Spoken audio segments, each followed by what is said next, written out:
Bonjour à tous, bienvenue dans Historia Universalis, l'émission qui vous parle d'histoire politique.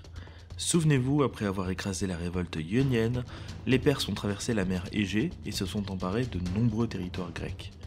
Ils ont cependant échoué à punir Athènes pour son ingérence dans la rébellion des cités grecques d'Asie. Darius puis Xerxès se préparent à une seconde expédition. Cette fois, ils prennent leur temps, assemblant en Anatolie une armée d'environ 250 à 300 000 hommes, et plus de 1300 navires de combat. Pendant ce temps-là, à Athènes, la gloire de Marathon fait rejaillir sur la cité un grand prestige dans tout le monde grec. 3 hommes émergent comme chefs de guerre: Miltiade, le glorieux aristocrate vainqueur de Marathon, Aristide le Juste, chef du parti oligarchique, et Thémistoclès, qui n'est pas noble et prend bientôt la tête de la faction démocratique. Suite à l'attaque perse de 490, Miltiade prend la tête d'une expédition et attaque Paros, l'une des cités des Cyclades qui ont fait leur soumission aux Perses. Le but des Athéniens étant de chasser les Perses des Cyclades pour perturber leur logistique. Miltiade meurt dans l'opération, laissant le parti oligarchique affaibli. Thémistocle prend de plus en plus d'importance et se fait le défenseur d'une politique d'extension de la flotte athénienne, lançant la construction d'immenses installations portuaires dans le port du Pirée et de plus de 200 navires de combat. Il fait ostraciser Aristide en 483 et mène une politique très favorable à l'extension de la démocratie, en particulier vis-à-vis des Tètes qui sont massivement mobilisés dans la flotte et l'armée en vue du conflit à venir. En Grèce, l'imminence d'une invasion perse ne fait aucun doute. Xerxès ne dissimule pas ses préparatifs en Anatolie et mène une diplomatie active en Grèce même, où les cités agissent dans le calme et l'unité. Ou plutôt dans la plus grande panique et désordre. Presque toutes les cités utilisent le conflit pour lutter contre leurs voisines immédiates. Argos contre Sparte, Athènes contre Égine, la Ligue béotienne contre la quasi-totalité de ses voisins. À Delphes, l'oracle de la Pythie fait des annonces, très ambivalentes, et conseillant tantôt la prudence, tantôt de vagues possibilités de résistance, selon qui l'influence à ce moment-là. Il faut tout le poids politique de Sparte et d'Athènes pour amener quelques cités à former une ligue hellénique. Sur 700 cités, 70 envoient des représentants, et seulement 31 entrent formellement dans l'alliance. Certains membres de l'alliance étant encore techniquement en guerre entre eux. En 481, l'immense majorité des Grecs est surtout attentiste et attend de voir de quel côté le vent va tourner. Seule Athènes, qui est en guerre depuis 10 ans, a lancé des préparatifs sérieux pour la mobilisation. Sparte et Athènes reçoivent alors des émissaires perses qu'elles s'empressent de trucider, fermant toute porte à la négociation et affichant leur détermination.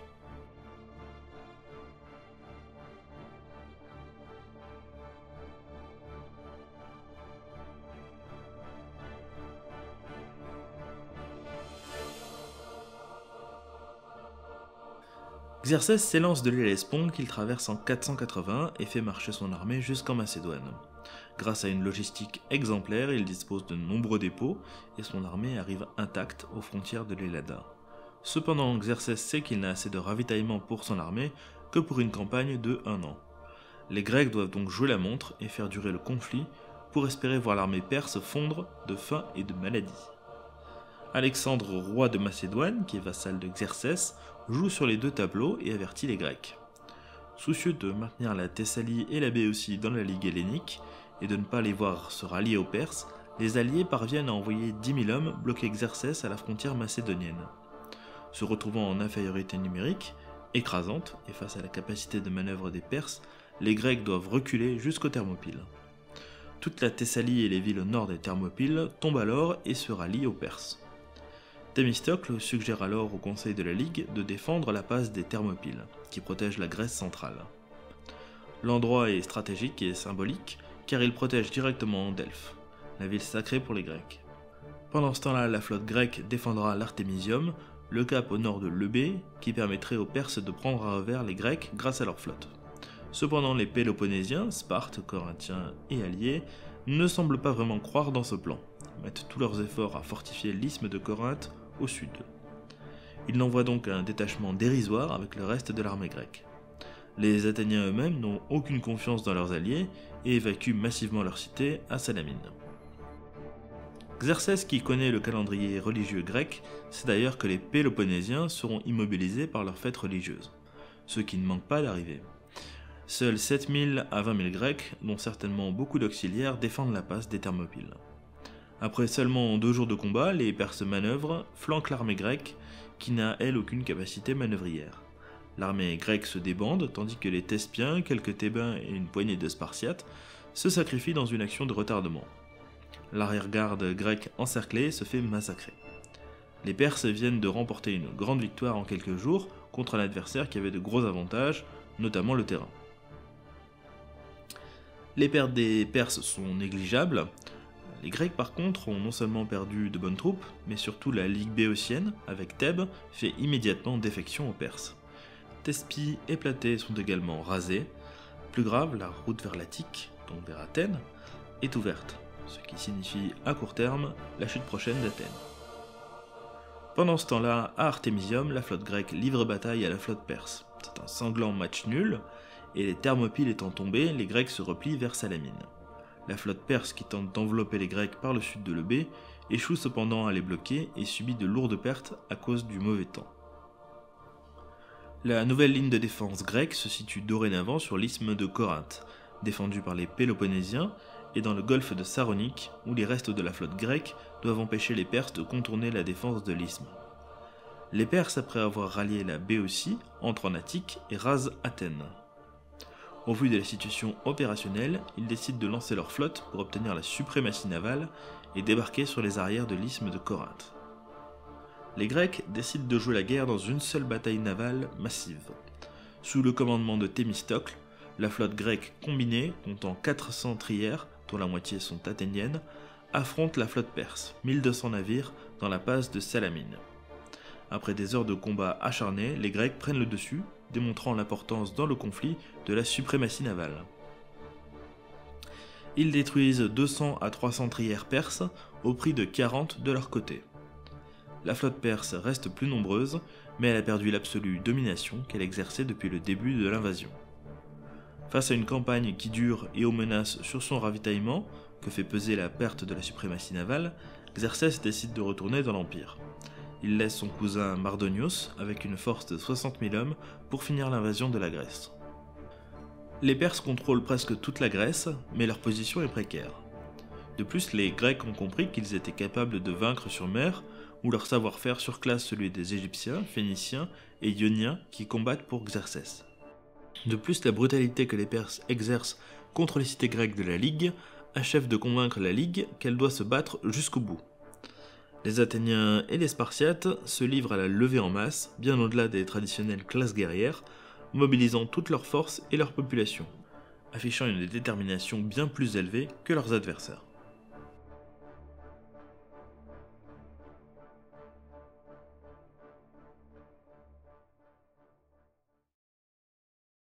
L'Empire perse a envahi la quasi-totalité de la Grèce, et l'indépendance des cités ne tient plus qu'à un fil. Les Grecs sont sur la défensive, et malgré la victoire stratégique de Salamine, qui a mis fin à la suprématie navale perse, rien ne semble gagné pour la Ligue. La situation a bien changé durant l'hiver. Mardonios dispose toujours de 60 000 hommes, ainsi que de tous les contingents des cités qui ont fait leur soumission. Il a également encore plus de 600 navires de combat et des milliers de transports qui assurent son ravitaillement. Face à lui, la Ligue hellénique, sous l'hégémonie de Sparte et d'Athènes, a mobilisé la totalité de ses forces et dispose probablement de 30 000 hoplites et de 40 000 auxiliaires. Les Grecs alignent également 400 navires de combat. La flotte grecque a repris le contrôle de Délos et menace les Cyclades, tandis que les Perses restent sur la défensive en Égée orientale, évitant la bataille et assurant le ravitaillement de Mardonios. Mardonios décide d'avoir recours à la diplomatie et cherche à diviser la Ligue hellénique. Par l'intermédiaire du roi Alexandre de Macédoine, il promet aux Athéniens d'importants gains territoriaux en échange de leur soumission et leur accorde l'autonomie sous l'égide de l'Empire perse. Les Athéniens s'arrangent pour que les autres membres de la Ligue soient au courant.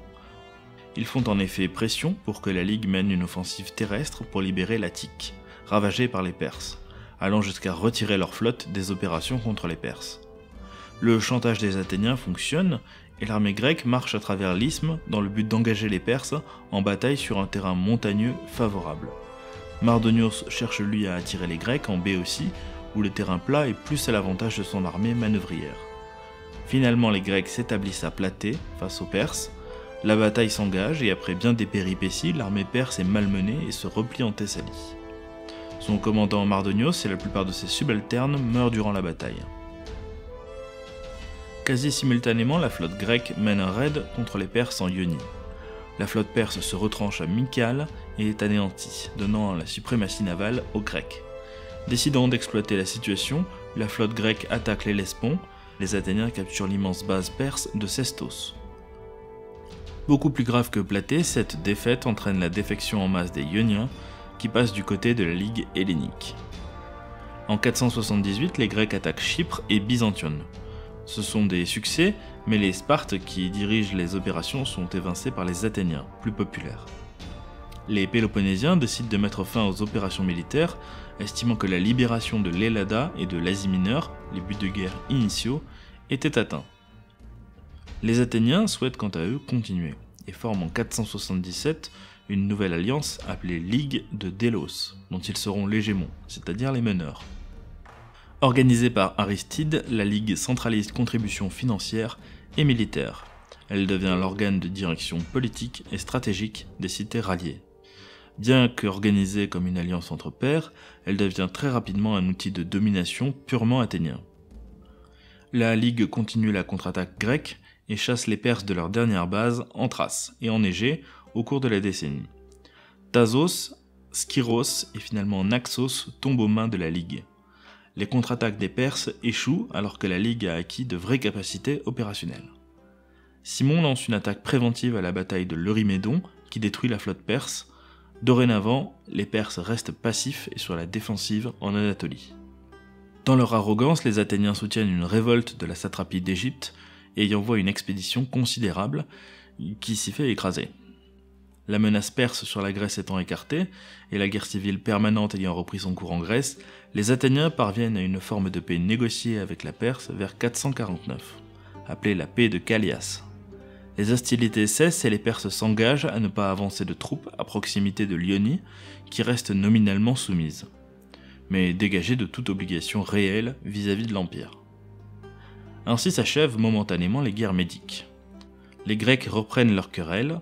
Les empereurs achéménides prendront leur revanche quelques décennies plus tard, quand les Grecs se seront mutuellement anéantis. Revenons maintenant sur le conflit, et au-delà de la description des opérations, analysons un peu les raisons de la défaite perse et ses conséquences. Initialement, les Perses semblent avoir tous les avantages pour remporter le conflit. Direction stratégique unifiée face à un adversaire divisé, excellente capacité opérationnelle et supériorité dans la manœuvre, suprématie navale, logistique bien organisée et enfin une maîtrise du combat interarmes qui garantit quasi systématiquement la victoire au niveau tactique sur un terrain ouvert. Les Grecs n'ont pour eux que quelques avantages. Ils mènent un combat défensif sur un terrain montagneux qui leur permet de compenser leur faiblesse militaire et de se battre de la manière qu'ils maîtrisent le mieux, c'est-à-dire en utilisant la tactique de la phalange d'infanterie lourde. Ils se battent à domicile, donc au moins de problèmes logistiques. Ils utilisent opérationnellement le terrain, ce qui leur permet d'annuler l'avantage numérique des Perses. Athènes et Sparte ont mobilisé la totalité de leurs ressources, grâce à leur système militaire bien organisé. Cette mobilisation a été rapide et efficace, bien au-delà de ce que peuvent anticiper les Perses. Enfin, Xerxès se montre si brutal envers ceux qui résistent que la Ligue hellénique finit par se battre avec la force du désespoir, pas seulement pour son indépendance, mais clairement pour sa survie, celle de ses citoyens. Une forme de proto-nationalisme cimente entre les Grecs et leur donne un avantage moral, ce qui a aussi pour effet de rendre les alliés des Perses peu fiables pour ces derniers. La préparation navale d'Athènes, enfin, lui permet de s'imposer sur mer face à la flotte perse, qui est en réalité constituée en grande majorité d'Égyptiens, de Phéniciens et de Ioniens à la motivation un peu fluctuante. Enfin, élément décisif, les Perses opèrent en limite de leur empire avec une logistique énorme et à flux tendu, pour un contingent bien trop important numériquement qui dépend en grande partie de leur suprématie navale. Le temps joue donc contre l'envahisseur. La guerre a plusieurs conséquences pour les Grecs. Pour les Athéniens, la guerre devient une entreprise permanente, par et pour laquelle la cité définit même son existence, sa politique, ainsi que sa propre définition de ce que nous appelons la liberté. Les guerres médiques donnent à Athènes l'hégémon sur une alliance qui devient dans les décennies suivantes un empire. Les cités de la Ligue versent des contributions militaires et financières en échange de la protection de la Ligue. Athènes devient impérialiste et mène une politique de puissance et de domination sur l'ensemble du monde grec, qui ne fait que s'accentuer au fil du siècle. Cette protection devient de plus en plus contrainte, comme le prouve plus tard la révolte de Samos, qui cherche à sortir de la Ligue et subit une répression féroce de la part d'Athènes. Dans la vie politique athénienne, la guerre donne dorénavant la place prépondérante à un petit nombre de figures de la vie politique. Ces personnages charismatiques tirent un grand prestige de la fonction de stratège, qui devient disproportionnée au sein des institutions. Thémistocle, le vainqueur de Salamine et chef du parti démocratique, Simon et Aristide le Juste, pour la classe aristocratique, sont les premiers. Ces hommes extrêmement riches dépensent toujours plus d'argent pour clientéliser les autres citoyens, construire d'immenses monuments et des quartiers entiers. Ils font appel à leur éloquence pour convaincre la foule de l'ecclésia, et les fonctions militaires servent de plus en plus à accaparer du butin et des tributs, qui financent les excès d'un système politique de plus en plus centralisé autour de quelques personnalités. Thucydide nomme cette période les 50 glorieuses, 50 années suivant l'invasion perse où Athènes est au sommet de sa puissance. Le pouvoir de l'aristocratie s'écroule au bénéfice d'une démocratie de plus en plus radicale, parfois même césariste tant le pouvoir se concentre dans un seul personnage capable de s'attirer les faveurs de la foule et de l'armée. Sociologiquement, l'implication des têtes, c'est-à-dire la classe populaire, dans le conflit, l'a fait considérablement monter en puissance, permettant à un nombre de marins et de soldats d'entrer dans la classe moyenne et de bénéficier des largesses que permet l'Empire. Dans le reste de la Grèce, la montée en puissance d'Athènes et ses ambitions de plus en plus démesurées inquiètent. Sparte, qui a souffert du conflit, rassemble autour d'elle la Ligue du Péloponnèse et prétend toujours exercer une garantie sur le système des cités-États indépendantes et faire un contrepoids à la puissance athénienne. Sparte elle-même s'enfonce dans les travers de sa propre militarisation et doit faire face aux révoltes des Ilotes qui ont participé à la guerre et qui exigent leurs droits. Les guerres médiques ont aussi changé la façon de se faire la guerre. Autrefois, deux cités se donnaient rendez-vous à une heure précise pour confronter leurs phalanges d'hoplites de taille réduite. Les deux phalanges poussaient jusqu'à ce que l'un cède et les pertes étaient très réduites. Les cultures et les cités étaient rarement endommagées. La radicalité de la guerre médique a fait entrer une conception beaucoup plus violente et totale de la guerre dans les mœurs. Les cités disposent dorénavant de ligues plus étendues, de plus de soldats et de capacités de mobilisation, faisant des conflits de véritables guerres d'attrition longues et très coûteuses.